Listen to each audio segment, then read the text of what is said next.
한인섭입니다.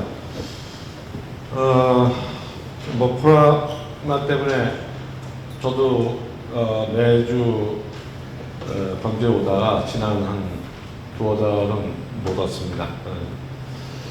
덕분에 좀 어디 안 나가고 집하고 학교만 있었는데 굉장히 색다른 경험도 하고 덕분에 이제 좀 많은 책도 좀 보게 되고 모든 게 그렇지만 이제 뜻과 실이 비슷하지 않나 이렇게 느꼈던 세월이었습니다. 사실 이 강좌를 좀 부탁을 받고 제가 좀 이렇게 망설였던 거는 그 인문학 강좌인데 제가 이 강좌에서 좀 제대로 된 수준의 그 강의를 할 수 있을지 굉장히 좀 망설여졌고 또 여러분들의 그 지적인 수준에 못 미치는 또 얘기가 돼가지고 누가 되지 않을까 해서 좀 걱정을 했습니다. 건축이 뭐 어떻게 보면은 저도 건축하는 사람입니다만은 참으로 이제 모든 거를 건축이라고 하죠. 그 집을 꾸미는 것부터 시작해서 도시를 만드는 것까지를 다 건축이라 하고 심지어는 이제 조선공학도 쉽 아키텍처라고 그러고 전자공학에서 이제 회로 구성하는 것도 또 아키텍처라고 그러죠. 또 뒤에 말씀드리겠습니다만은 아키텍처라고 하는 것은 은유적으로 이 인문학에서도 또 많이 또 사용이 됩니다.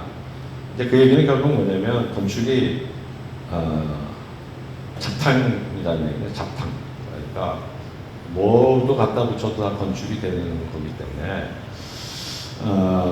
건축을 인문학에다가 이렇게 뭐 연결시키는 것이 뭐 못할 건 없지만 저보다 훨씬 그런 분야에서 그 인문학적인 소양도 많고 공부도 많이 하신 분들이 많은데 제가 이걸 감히 할 수 있을까 뭐 그런 걱정을 당초에 했었음을 말씀을 드립니다. 그럼에도 불구하고 제가 좀 해보자라고 마음을 먹었던 거는 제가 광주에 총괄건축가로 와서 지금 1년이 됐습니다만은 광주가 어디보다도 그런 그 소위 인문자가 어울리는 도시인데 우리의 도시 환경이라든가 건축이 반인문적인 그 여러분들 아마 동의하실 거예요. 그런 거를 이제 경험을 하면서 조금 아마추어이긴 하지만 그런 얘기를 가지고 좀 말씀을 드리면 제 소임이 되겠다 싶어서 일단 감히 이 강의를 준비하게 됐습니다. 사실 인문학을 건축과 대비시켜서 얘기할 수 있는 국내에도 굉장히 훌륭한 학자들이 많이 있습니다. 그런데 저는 그런 본격적인 논의보다도 일단 도시하고 건축이 왜 인문적인 시각으로 좀 봐야 되느냐 그런 거를 위주로 해서 좀 말씀을 드리고 그 다음에 이제 말미에 소위 이번 시리즈의 파도인 인문도시라고 하는 거가 어떻게 해서 얻어질 수 있나 뭐 그런 거를 제 경험과 짧은 지식을 바탕으로 해서 좀 말씀을 드리고자 합니다. 이번 주하고 다음 주가 이제 강의 제목이 다르게 되어 있는데 사실 그게 뭐 같은 맥락입니다. 그래서 제가 준비한 거는 전체가 이제 하나의 쭉 연강이라고 보시면 되겠고요. 그 중에 이제 좀 연대 순으로 말씀을 드릴 건데 연대 순으로 해서 오늘은 한 절반 정도 말씀을 드리고 다음 주에 할 때 마지막 뒷부분을 말씀드리는 순서로 이제 하도록 하겠습니다. 순서는 뭐 이렇게 좀 잡아봤습니다. 일단 지금 방금 말씀드렸다시피 건축이라는 게 소위 작탕이자 정체불명인데 그럼에도 불구하고 굳이 이렇게 건축을 정의를 한다면 한 세 가지 정도의 카테고리가 있을 수 있겠다. 예술, 뭐 구축, 생성 이런 식으로 볼 수 있고 참 흥미롭게도 이게 그 시대적으로 좀 연관이 됩니다. 이게 이제 모든 분야가 마찬가지지만 어떤 시대 정신일 수도 있고 시대의 여러 가지 물적 토대일 수도 있고 뭐 미학일 수도 있고 그러니까 건축이 그런 거를 다 끌어모아서 이제 종합하는 그런 분야이다 보니 당연히 이제 그렇게 연계가 되겠습니다. 그래서 일단 건축을 보는 세 가지 하나의 프레임이랄까요? 그런 걸 좀 말씀을 드리고 이제 각각에 해당되는 게 19세기, 20세기 그리고 지금 우리의 21세기 뭐 이렇게 됩니다. 그래서 거의 연대 기준으로 이제 쭉 말씀을 드린 다음에 이제 마지막으로 우리 시리즈의 주제이기도 한 인문도시와 인문건축이 무엇이고 어떻게 해야 그게 얻어질 수 있는지 그런 거를 좀 간략히 같이 고민하는 걸로 강의를 마칠까 합니다. 우선 이제 뭐 서론이라고 할 수 있는 요 세 가지 키워드와 건축을 좀 살펴보겠습니다. 건축을 이제 보통 예술이다 그럴 때 일반적인 사람들이 생각할 때는 이렇습니다. 그냥 실용적으로 지어진 거는 그건 기술이고 약간 디자인이 잘 돼서 미적으로 볼만하다 그러면 저걸 예술이다 이렇게 얘기합니다. 뭐 맞는 얘기입니다. 예술이라고 하는 것들이 예술이라는 것이 기본적으로 사람에게 미적인 감흥을 일으키도록 작용하는 어떤 것이니까 건축물이라고 하는 것을 보고 우리가 미적인 어떤 감흥을 느꼈다. 그러면 그건 뭐 예술이다. 이렇게 얘기해도 뭐 전혀 틀린 말은 아닙니다. 자, 그런데 제가 말씀드린 예술이라는 건 이제 그런 하나의 형용사로서의 예술, 고급지다, 혹은 뭐 아름답다, 이런 차원이 아니라 소위 제도로서의 예술을 지금 말씀드리는 겁니다. 제도로서의 예술이다라는 건 뭐 많은 분들이 아시겠지만 이제 말하자면 우리가 지금 이 시대에 얘기하는 예술이다라고 하는 건 엄밀하게 얘기하면 파인아트죠. 파인아트를 우리가 예술이라고 합니다. 그런데 그 파인아트라는 개념 자체가 사실은 역사적인 개념이죠.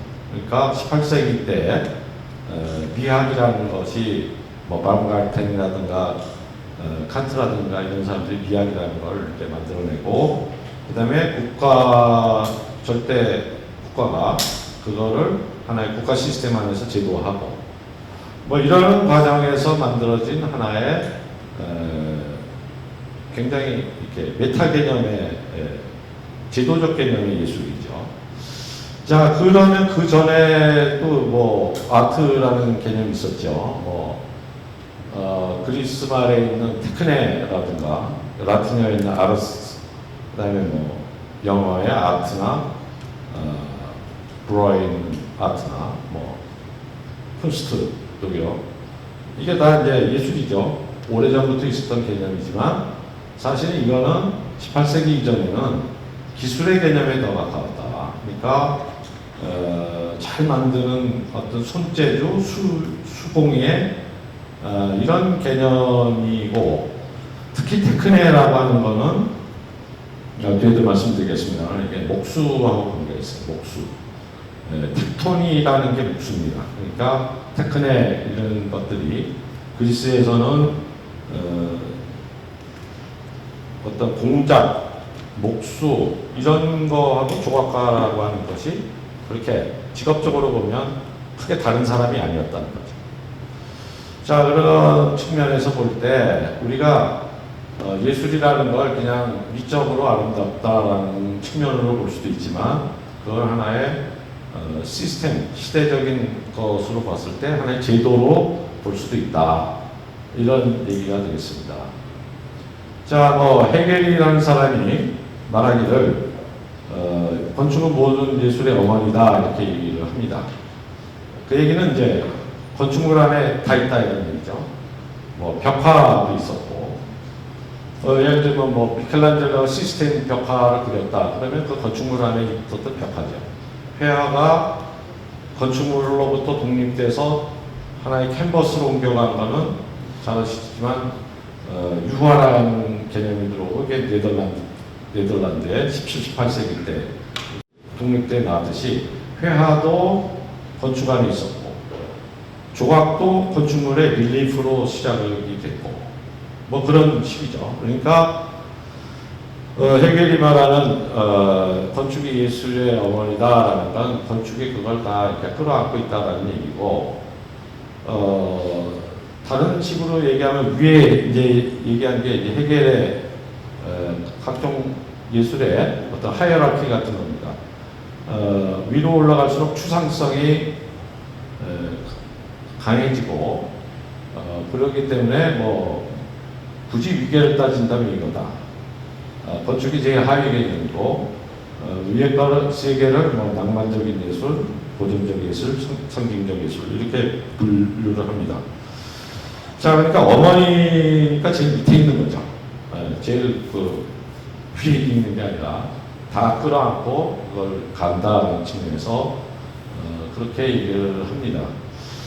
그다음에 밑에 얘기는 괴테가 한 유명한 말인데, 음악이라는 거는 액체 건축이고 건축이라는 건 얼어붙은 음악이다. 자, 이거 다 멋있는 말인데 우리가 좀 주목해야 될 건 둘 다 18세기 사람이라는 거죠. 결국 예술이라고 하는 거를 뭔가 철학으로부터도 분리하고 어떤 기술로부터도 분리해서 하나의 고급스러운 하나의 영역으로 만들던 그런 시대의 언급이었다라는 것을 우리가 좀 눈여겨볼 필요가 있습니다. 그래서 밑에 아라타 이소자키라고 해서 일본의 건축가이자 작년에 프리츠커상을 탄 사람인데, 건축가이자 굉장히 뛰어난 이론가입니다. 이 사람이 말하기를 19세기에 들어와서 국가의 지원으로 이루어진 예술은 장르의 구분을 넘어서는 메타 개념을 형성했고 우월한 사회 제도가 되었다, 이렇게 얘기를 합니다. 그러고 나서 건축가라는 사람들이 이제 뭘 하냐면 실질적인 건물을 만들거나 이런 기술자의 영역이 아니라 하나의 기획, 프로젝트를 만들기 시작합니다. 그리고 그게 이제 일종의 자기 작품이라는 개념이 되죠. 그러니까 예컨대 르네상스의 미켈란젤로나 라파엘라 같은 사람들은 자기를 건축을 할 때 자기를 기술자라고 생각을 하고, 목수들하고 같이 건축하는 하나의 빌더라고 생각을 했지 아티스트라고 생각을 하는 게 아니죠. 자, 근데 이 아티스트라는 개념이 이게 18세기에서부터 19세기에 나오기 시작했다. 또 이에 맞춰서 지도적으로는 유명한 프랑스의 보자르라는 게 국가 주도로 아카데미로 만들어지고, 그 예술학교에서 건축을 포함한 각종 회화, 조각 이런 사람들을 키워냅니다. 그리고 이제 일종의 예술가에게도 국가 자격증 같은 거를 주는 셈이 되는 거죠. 그렇게 제도화되는 것이 되면서 이제 본격적으로 건축이 예술이다 이런 개념이 이제 만들어지는 겁니다. 이 그림들은 이제 그 보자로 시절에 교육생들이 그렸던 그림, 혹은 출신들이 그렸던 그림인데 이제 보시면 알겠지만 이 보자로식이라고 하는 거는 철저하게 고전주의 건축을 어떻게 하면 잘 베끼냐, 거기에 디테일들을 얼마만큼 잘 이렇게 응용할 수 있느냐를 가리킵니다. 그리고 이 보자주적 전통이 프랑스를 넘어서 미국으로 건너가고 미국에서 공부한 또 우리 한국 건축가들한테도 와서 저도 그런 분들한테 배웠습니다. 보자르식 건축이라고 하는 건 적어도 일본, 우리나라 이런 건축의 뿌리기도 합니다. 그래서 건축은 예술이다 라고 하는 언급은 사실은 그게 그 자체가 어떤 시대를 초월하는 얘기가 아니라 18세기, 19세기에서부터 나온 하나의 담론이다. 굉장히 상대적인 얘기다. 이런 얘기를 제가 좀 드리고 싶은 겁니다. 자, 그렇게 말씀드리는 건 뭐냐면 건축이라는 게 그렇게 예술만도 아니고 기술만도 아니고 굉장히 복합적인 어떤 그 측면이 있다는 걸 좀 강조드리기 위해서 말씀을 드리는 건데요. 자, 그러면 예술의 시절이었던 소위 19세기에서 또 하나의 이제 균열이 생기는데 이 균열이라고 하는 거는 결국 뭐냐? 19세기 중반 무렵부터, 그러니까 19세기 초역서부터 이제 어떤 상황들이 벌어졌냐면, 뭐, 이런 거죠. 영국의 소위 말해서 귀족들이 이제 중동에 여행을 가고, 그 다음에 남태평양의 사모아 제도 이런 데도 가보고, 자, 이거 세계를 돌아다니니까, 자기네 유럽 건축만이 아니라 수많은 종류의 건축이 있단 말이죠. 그럼 보편성이라는 거가 없어지죠. 그 다음에 고고학이나 어떤 인류학이나 이런 것들이 발전하면서 들여다보니까 과거의 그리스 건축이 지금 우리가 알고 있는 이 고전주의하고 전혀 다른 그런 거가 알게 되는 거죠. 자, 그러면서 일단 이 보편성, 서구 건축의 보편성이라고 하는 개념이 의심을 받기 시작합니다.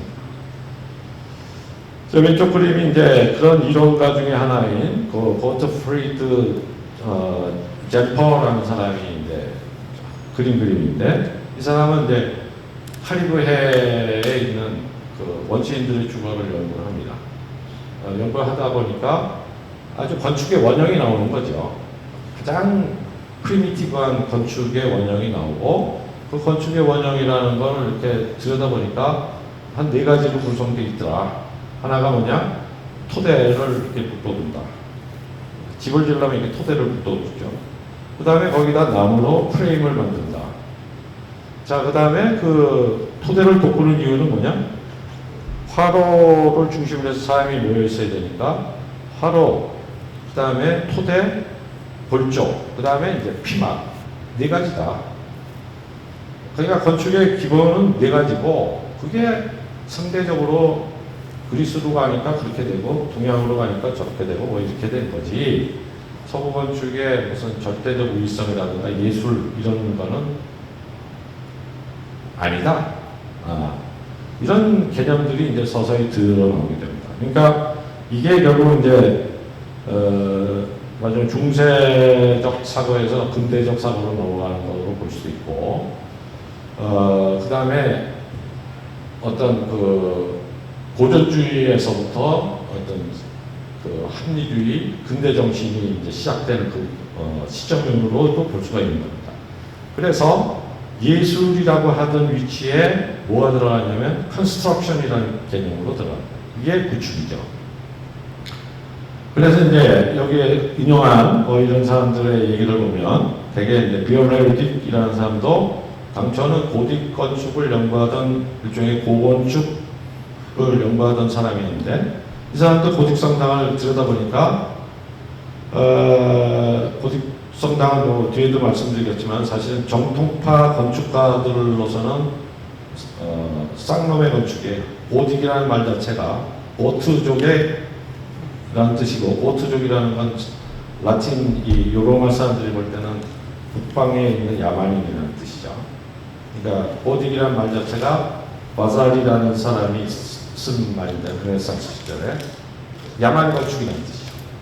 그 야만 건축을 들여다보니까 오히려 거기에 건축의 본질이 더 있더라. 그래서 비올레리딕 같은 사람들은 고딕의 그런 구조적이고 구축적이고 굉장히 공학적인 것들이 건축에 더 중요한 거다라고 하면서 이런 말을 이제 하는 겁니다. 그 다음에 쇼펜하우어나 이런 소위 유물론 계열의 철학자들도 그것을 옹호를 합니다.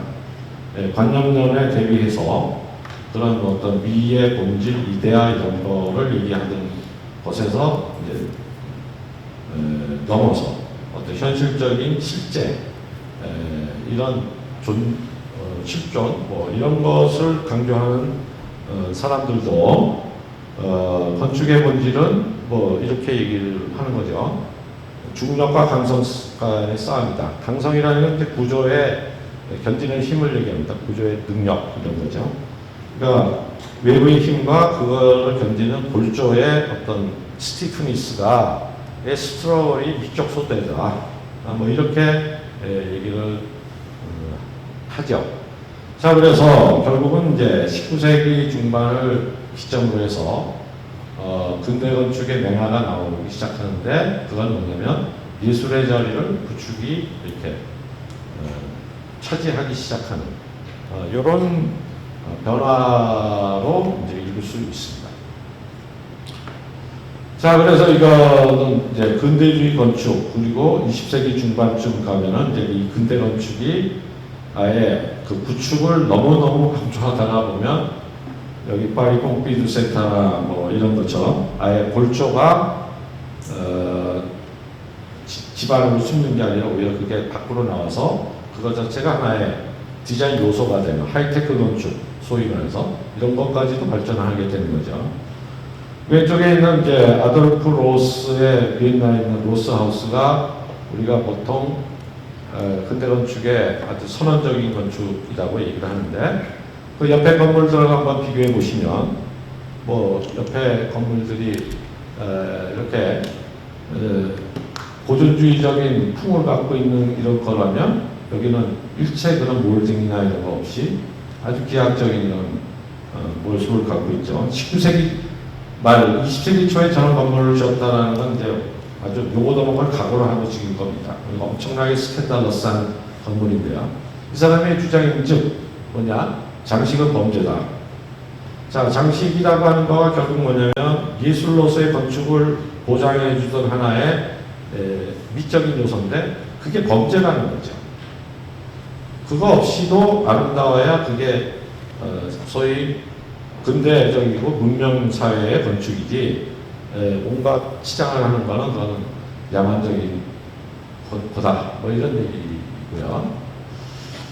뭐 예를 들면 꼬르비제라는 사람, 뭐 잘 아는 유명한 그 근대 건축의 거장입니다. 이 사람은 집은 살기 위한 기계다. 이렇게 기계. 거주를 위한 기계다. 그러니까 기계라고 하는 거를 얘기한 사람들 많죠. 오장빵도 얘기하고, 기계라는 것이 19세기 말에 20세기 초에 굉장히 중요한 하나의 메타포였는데, 그 얘기도 결국 뭐냐면 집이라는 게 그런 기능의 소산이어야지 어떤 그런 미적인 것을 함부로 남발하는 장치가 되면 안 된다, 이런 얘기입니다. 어쨌든 그래서 근대 건축을 뭐라고 보면 되느냐, 굳이 하나로 축약하면 구축입니다. 구축으로서의 건축을 얘기하는 게 소위 모더니즘 근대 건축이다, 이렇게 얘기를 할 수 있습니다.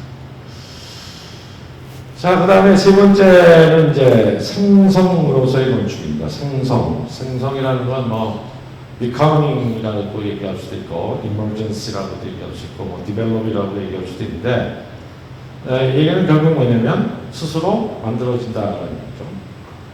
자, 그런데 이 얘기를 하기 전에 왜 생성이라는 얘기가 20세기 중반에서부터 시작돼서 지금 21세기까지 지금 얘기가 되는지를 좀 우리가 살펴봐야 됩니다. 자, 이걸 알기 위해서는 20세기 중반에 나온 소위 말해서 구조주의 철학, 소위 근대 관념론적 철학이 붕괴되는 그런 철학적 토대를 먼저 좀 이해를 해야 그게 좀 가능해집니다. 여기 아까 지금 말씀드린 대로 아키텍처라고 하는 거에 어원이 있습니다. 그리스 말로 아키텍토니스라고 되어 있고요. 이거는 아키텍토니스 테크네라고 해서 건축 기술입니다. 건축 기술이 이제 아키텍토니스고요. 아키텍토니스 테크네라는 건 뭐냐면 아키텍톤의 테크네라는 얘기예요. 그리고 아키텍톤은 뭐냐? 아키 플러스 텍톤입니다. 이 텍톤이 목수예요. 목수에다 아크자를 붙였으니까 대목수죠. 자, 대목수라고 하는 거는 우리나라도 예를 들면 경복궁을 줬다? 그러면은 대목수가 짓는 거죠. 지금도 한옥 지으려면 대목불이죠. 두목수라고. 서양 건축도 똑같습니다. 그러니까 어떤 빌더가 있어요. 그 빌더인데 그 사람은 설계하는 사람이 아니고 설계는 물론 현장에서 그 충감독을 하는 사람이죠. 그러니까 일꾼들을 다 동원해서 건물을 완성시키는 사람. 이 사람을 아키텍톤이라고 그러고 아키텍톤의 테크놀로지를 우리가 아키텍처라고 하는 거죠. 자, 그러면 결국은 이게 뭐냐? 기술인 거죠. 자, 기술인데 이게 누가 이거를 제일 잘 응용을 했냐면 플라톤이 이거를 굉장히 응용을 많이 합니다. 자, 요컨대 이런 거죠. 철학은 건축이다 이렇게 얘기를 합니다. 왜 그렇습니까? 철학이라는 건 건축처럼 토대를 만들고 거기서 무너지지 않는 하나의 펀더멘털을 기초로 해서 차곡차곡 어떤 전체의 구조를 만들고 구조. 그게 철학이다. 그러니까 철학이 건축이다라고 이제 플라톤이 은유로서의 건축을 얘기합니다. 재밌는 거는 플라톤은 철학이 시이기도 하다 이렇게 얘기하는데 그 사람은 막상 시인을 경멸하지 않습니까? 마찬가지로 플라톤이 건축은 철학에 비견할 정도로 위대한 어떤 거다라고 하면서 현실적인 건축가들은 제일 하층 기술자라고 또 폄하를 합니다. 그러니까 철학은 은유로서의 건축은 철학의 반열에 있는 거고 이 시인이라든가 현상으로서의 직업으로서의 건축가는 제일 낮은 계급의 이런 사람이다. 이게 결국 뭐겠습니까? 잘 아시겠지만 이데아와 리얼리티의 어떤 이분법적인 사고가 있는 거죠. 자, 그러니 그 관념론에 기반한 화이트헤드가 얘기하는 것처럼 서양의 모든 철학은 플라톤의 주석이다. 이런 얘기죠. 19세기까지, 그 다음에 20세기 중반까지 그 관념론, 데카르트, 칸트, 헤겔 얘기 쭉 내려오는 그 서양 철학의 계보에서 소위 말해서 건축이 은유로서 작용하는 하나의 관념론적인 체계는 가장 건축뿐만 아니라 모든 세계의 학문들을 다 지배하던 하나의 담론 체계였던 것이죠. 그게 언제 깨지냐? 결국은 20세기 중반에 구조주의, 후기구조주의, 해체주의 이런 걸 통해서 이제 깨지는데 건축도 그때 이제 큰 패러다임을 또 한번 겪게 됩니다. 조금 전에 근대 건축의 하나의 패러다임이 구축이라고 했다면 그 구축이 이제 깨집니다. 뭘로 깨지냐? 생성으로 바뀌는 거죠. 생성의 대표적인 철학자 여러분 잘 아시죠? 들레주죠. 들레주나 푸코나 이런 사람들인데 그 사람들의 철학이 건축으로 와서 20세기 중반에 구축의 건축이 생성의 건축으로 바뀝니다. 그래서 지금 21세기 지금까지 건축은 생성으로서의 건축으로 이해를 하시면 됩니다. 가라타니 고진이라는 분은 여러분도 잘 아시겠죠. 그러니까 인문학 하시는 분들은 잘 아시는, 또 영문학을 하면서 비평하시는 분인데, 이 양반이 이제 은유로서의 건축이라는 책을 썼어요. 아주 건축책이 아닌데 건축 서가에도 안 꽂혀 있고 철학 서가에도 안 꽂혀 있는 아주 괴상한 책인데, 이 양반도 결국 근대 관념론을 이렇게 아주 무자비하게 깨는데, 그 깨는 거에 기반이 뭐냐면 근대 철학을, 아니 근대주의까지를 포함한 그 서양 철학의 기본이 건축을 하려는 의지다, 이렇게 하면서 우리가 얼마나 터무니없고 등등등등 하면서 비판을 하는 거죠. 그래서 거기서 나오는 얘기는, 철학은 사실은 will to architecture, 그러니까 건축에 대한 의지의 다름이 아니다. 그래서 은유로서의 건축은 후르투게델이 불완전성 정리를 만들어서 수학적인 엄밀함이라든가, 그 다음에 뭐 물리학에서는 불확정성의 원리, 뭐 양자 역학, 뭐 수많은 저희 말해서 상대주의적인 그때 철학의 이론들이 있지 않습니까? 그 시점까지는 주인 노릇을 했다, 이런 얘기입니다. 그래서 심지어 수학은 물론 건축까지도 지배를 했다, 이거죠. 철학이, 그때 철학이.